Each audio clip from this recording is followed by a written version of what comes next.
नमस्कार दोस्तों। आज का दौर उथल पुथल का दौर है। आज दुनिया में दो बातों ने सबसे ज्यादा उथल पुथल मचाई हुई है।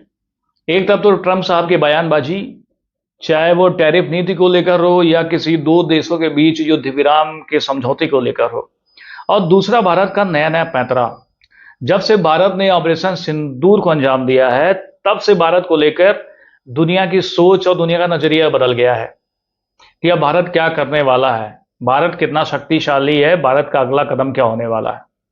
ऑपरेशन सिंदूर ने जहां एक शस्त्र निर्माण की इंडस्ट्री में खलबली मचा दी है, जिसकी आग जो है पश्चिमी यूरोप से लेकर और चीन तक सुलग रही है। चीन, जिसका एक बड़ा ख्वाब था कि वो आगे शस्त्र निर्यात करता देश बनने वाला है, उसने अपने हथियारों को बहुत बढ़ चढ़ के ही बताया था। लेकिन भारत से जब युद्ध होता है पाकिस्तान का, उसके सारे हथियार वहां पे असफल साबित होते हैं। तब से उसकी इंडस्ट्री को बड़ा धक्का लगा हुआ है। किसी की ड्रोन इंडस्ट्रीज को धक्का लगा हुआ है, किसी के एयर डिफेंस सिस्टम को धक्का लगा हुआ है। हर कोई परेशान है कि भारत ने आखिरकार ऐसा क्यों कर दिया। लोगों का गुस्सा शायद पाकिस्तान पर हो कि पाकिस्तान ने भारत को उकसाया, जिसकी वजह से ऐसा घटनाक्रम हुआ और जिसके बाद जो है पूरी दुनिया की सोच का नजरिया बदल गया। दूसरी घटना लेते हैं ब्रिक्स सम्मेलन की। ब्रिक्स सम्मेलन, जिसे अमेरिका हमेशा शक की निगाह से देखता है, अभी जो हाल में संपन्न हुआ है, जो वहां पे घोषणा पत्र जारी हुआ है, उसमें कुछ बातों पे बड़ा जोर दिया गया है।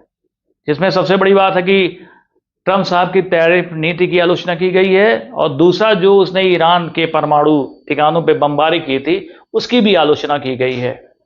इसको देखते हुए अमेरिका ने कह दिया है कि प्रतिक्रिया भी आ गई है कि जो भी ब्रिक्स के देश हैं उनके ऊपर अमेरिका 10% टैरिफ टैक्स लगाएगा अगर वो अमेरिकी विरोधी कार्रवाई में सम्मिलित होते हैं। फिलहाल जो अमेरिका को सबसे बड़ा खतरा ब्रिक्स से है, वो है उनकी साझा व्यापार का, जो अपनी अपनी मुद्रा में करने के विचार पे काम कर रहा है।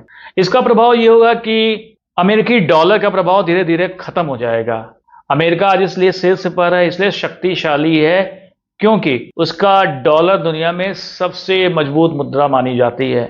आप किसी और मुद्रा में व्यापार कर पाए या ना कर पाए, लेकिन डॉलर एक ऐसी मुद्रा है कि आप जिस देश को भी दिखा देंगे, वो आपसे व्यापार करने के लिए तैयार हो जाएगा। फिलहाल ये बदलती हुई दुनिया है, बदलते हुए किरदार हैं। कौन कितना मजबूत होगा, कौन कितना कमजोर होगा, ये तो समय बताएगा। लेकिन आज पूरे विश्व की निगाहें भारत पर जरूर है। इसके अलावा ट्रम्प के वक्तव्यों पर भी आधारित है, जिनके एक एक डायलॉग से जो है पूरा शेयर मार्केट धड़ाम हो जाता है, दुनिया में एक खलबली सी मच जाती है। तो फिलहाल आगे फिर हम लोग किसी और मुद्दे पे बात करेंगे। तब तक के लिए नमस्कार।